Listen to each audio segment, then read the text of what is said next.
Hello everyone, many of you liked the video about the USB Army knife and the T-Dongle S3. So, in this video, I will be putting out all the important parts together, like how to set them up, functionality, and how to troubleshoot problems that you will be encountering using this. So, this will be the only guide that you will need for the USB Army knife. So, let's get started.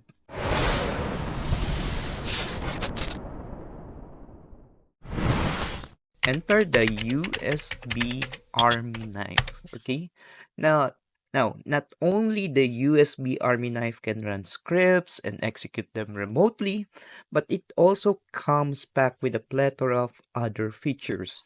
For example, it can capture network traffic, it can become an evil access point, and even function as a screen viewer. Remove if there is an SD card inside of it. So you can see this button. When you insert the USB, you try to press it for 1 second to enable the hardware mode. Now, the next thing that we need to do is download all of the binaries that we will be flashing to the T-Dongle S3. The first one is the bootup0.bin. I'll be putting the link down below. And the next one I'll be showing you is on the repository of USB Army knife. Now go to Actions and find the latest build, which is this one. Okay. So after that, at the bottom, you'll see firmware or artifacts, which are the binaries of the firmware. Download the necessary binaries for your specific device. And for me, this is the Lilygo T-Dongle S3. And as you can see, I have all of the files here. And the next thing we need to do is go to esp.hon.me, which is an ESP web tool. Okay. When you plug in the T-Dongle, you can go and click connect. And if you don't see a USB JTAG serial debug unit there, what you need to do is to replug it and make sure that after 1 second, you stop pressing down the hardware button. So for me, let's do this. Okay, so as you can see, it is now connecting. And there are certain addresses where you need to put the binary. So first is on the 800, we need to put the partitions that bin USB 2. Let's go partition bin. On the E00 is the boot up 0 bin. And on the 10,000 is the actual firmware. And here, let's go 0. And this is the bootloader.bin. After we put everything, we just go and click program. Click continue and let's just wait for it to finish flashing. Go to your web browser and go to the web interface. Below you'll see run script. Choose the script that you want to run and click execute. So you can see something's happening.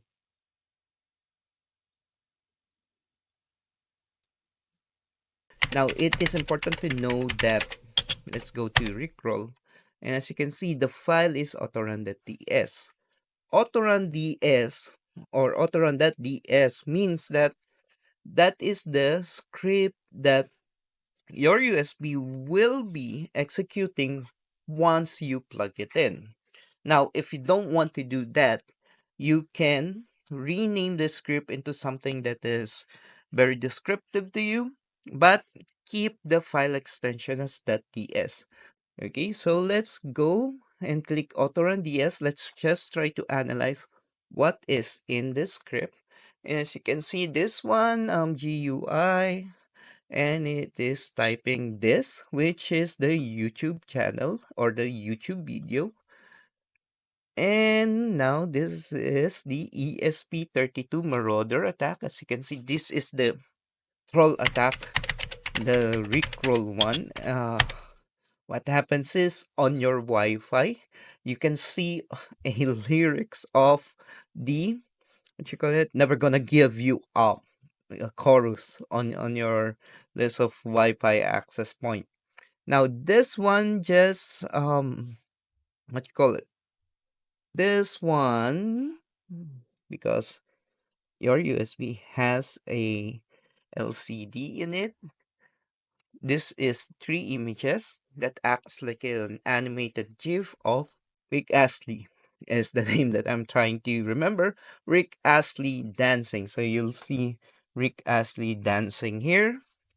I'll be showing that to you also later.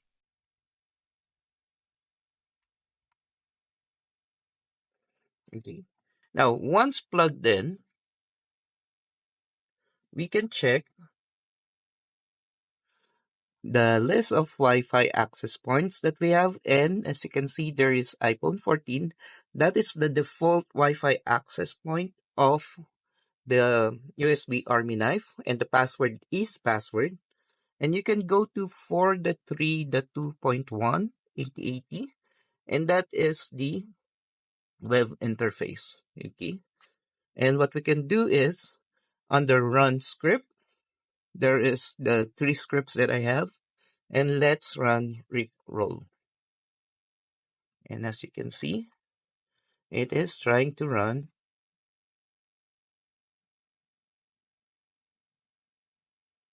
USB Ethernet keycap. Okay. So this one, what happens is that there's a setting that you can set on the web interface also that this will, instead of acting as a keyboard, it will be acting as a USB network interface. Now, once it does that, it you can run the command to capture network traffic that is being sent here into a pickup file. So let's take a look at that. This is the script.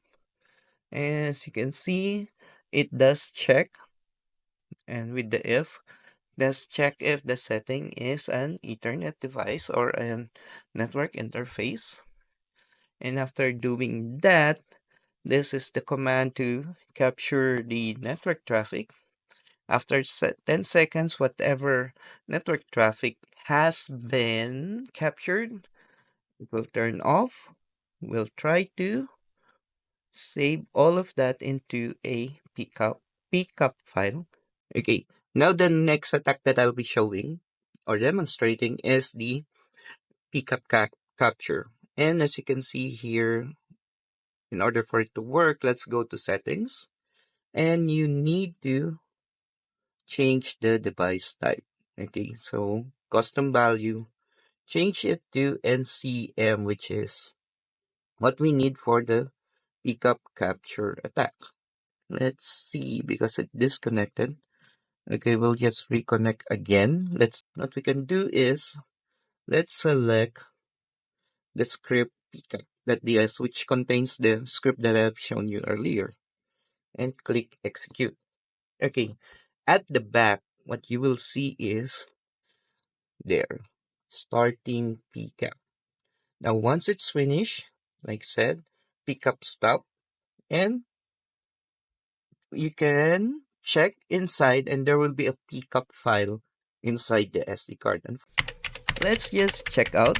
So you have this HTML, and you have this command, the ESP32 Marauder command, where this one will be publishing an access point called Apple Free Wi-Fi. And when you click on that one, it will show the apple.html. And when someone puts in the what you call it, username, password, and that one, it will be saved in a text file in the SD card of that. Now, the last attack I will be demonstrating is the evil access point. Now, what evil access point does is that Let's click here and click execute. And on the list of Wi-Fi access point, you're gonna see Apple free Wi-Fi. And when you click it, you will be redirected to a screen where you want to put your email and uh,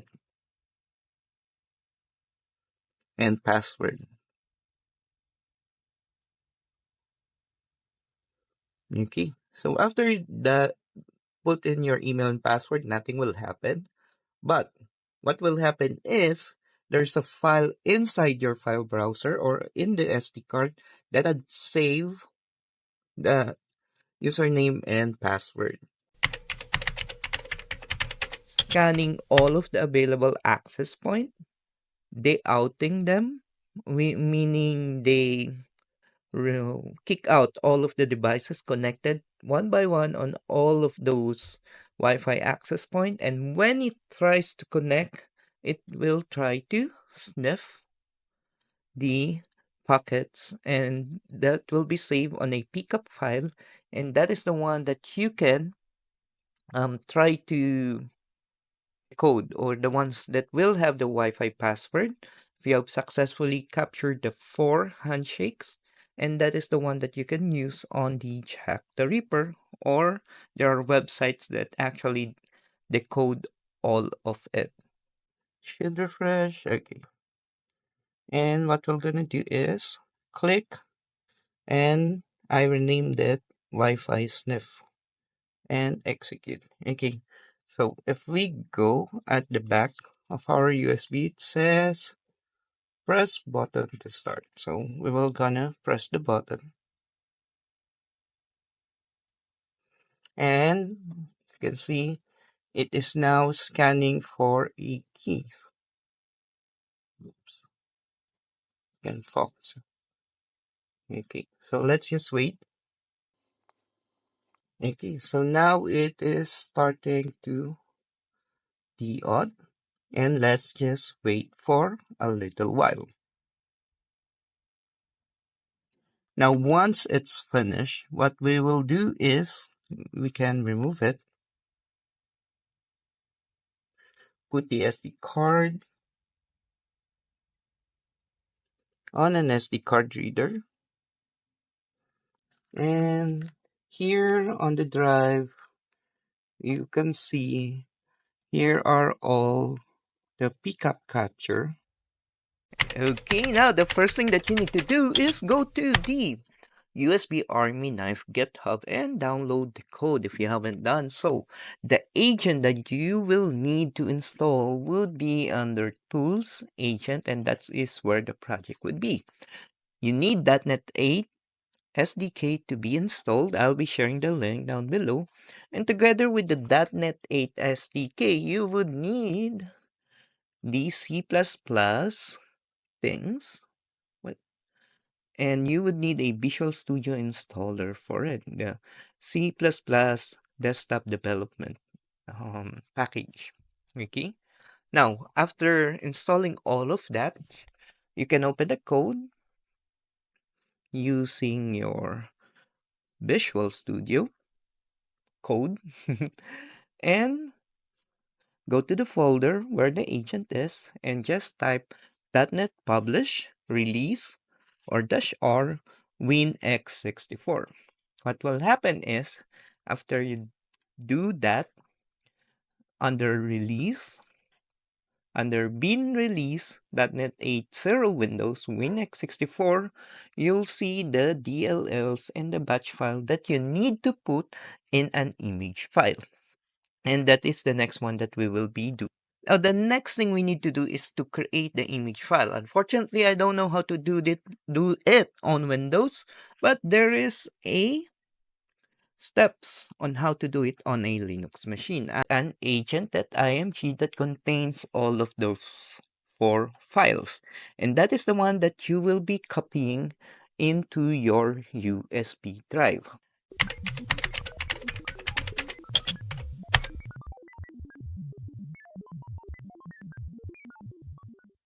Okay, so now you can see that I have the USB Army knife plugged in.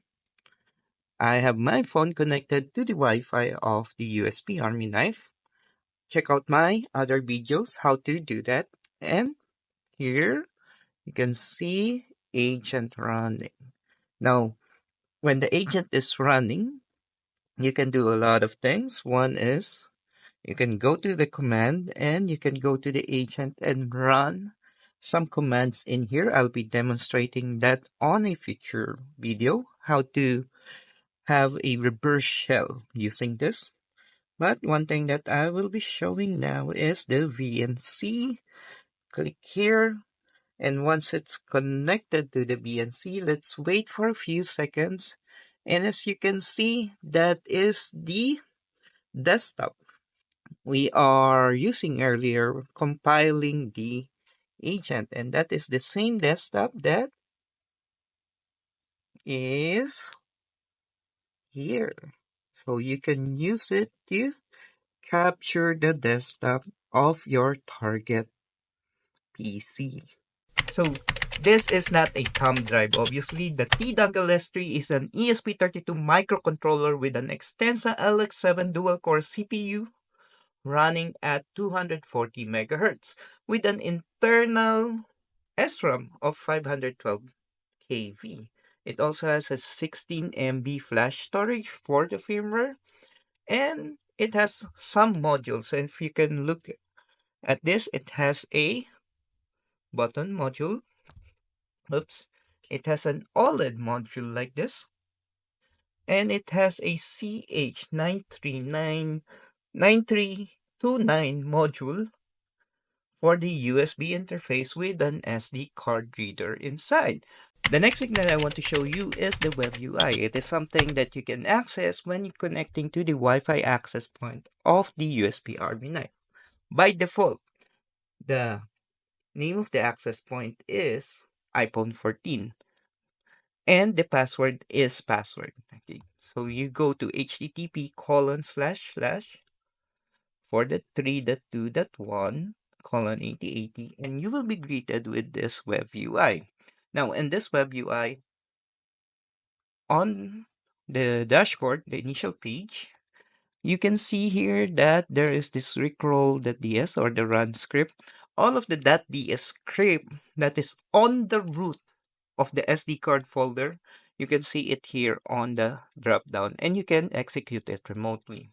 Now the settings, here you can change the name of the default access point, its password, the device type. For example, on the example scripts in the GitHub, there's one pickup capture attack. You need to change the device type there. The VID and the PID is something that we will be using later when I will be showing you how to debug the agent and how you can install the agent manually. Okay, so that's all here. Commands, okay, you can run or execute a command, meaning commands that you can find on the wiki, on the GitHub. If you have an agent, you can run normal bash commands, DOS command here. And if you have, and for the marauder, yeah, you can run all of the existing marauders here on the, or ESP32 marauder commands here on the drop down. Okay, file browser, this is what I'm showing you earlier.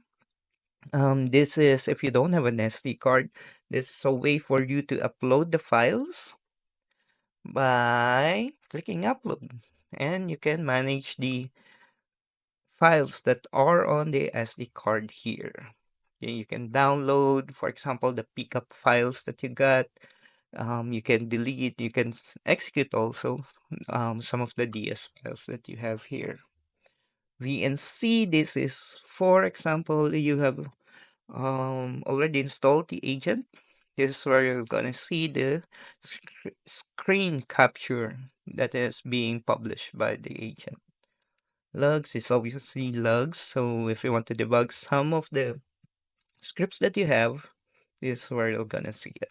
One of the more not so straightforward things to run in the example is the agent. So if you are having problems running the agent script, what you can do is you can just install it manually. Now, if you want to install it manually, you'll have to compile the agent project under tools. And after you compiled it, as you can see here, .NET 8.0 Win64 under release, under publish, you will have the 3 DLLs that are needed. Okay, so you can have those 3 DLLs. You can go to your run window, which is Windows R, put in app data, and it will show you the app data. As you can see, I already have it here. Okay, now using your PowerShell, and in my case, that's the terminal here in my Visual Studio Code. You can just click it here, and you can, it should be, let's do it like this so that we can see the logs after we run it. Okay, so there is the scheduled task security script, and and something that we can check out is that Windows R. Let's go to the task scheduler, and let's see if it is running. So there should be something like security script here. And what we can do is go to the properties, and let's go check the actions. And as you can see, I have there my BID and the PID that I have captured on my web UI earlier. So by the way, on the script that I've run, I have manually put my BID and my PID in there. Okay, so now what's happening is, since this task scheduler is running, that would be the agent. So I'll just right click and run this. Okay, so it is now running. The next thing we'll do is we will gonna try to access it on the web UI and check if the agent is running. Now that I am connected with the access point again, I can go to the web UI, and as you can see, the agent is now running because I have manually installed it. And if you take a look at the BNC, let's click here. It is now connected, and it should be showing, as you can see, the same, it's like Inception, right? The same screen that we have here. This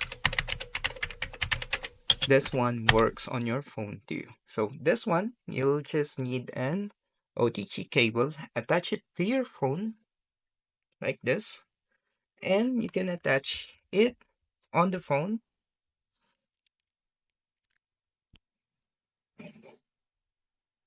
Okay, so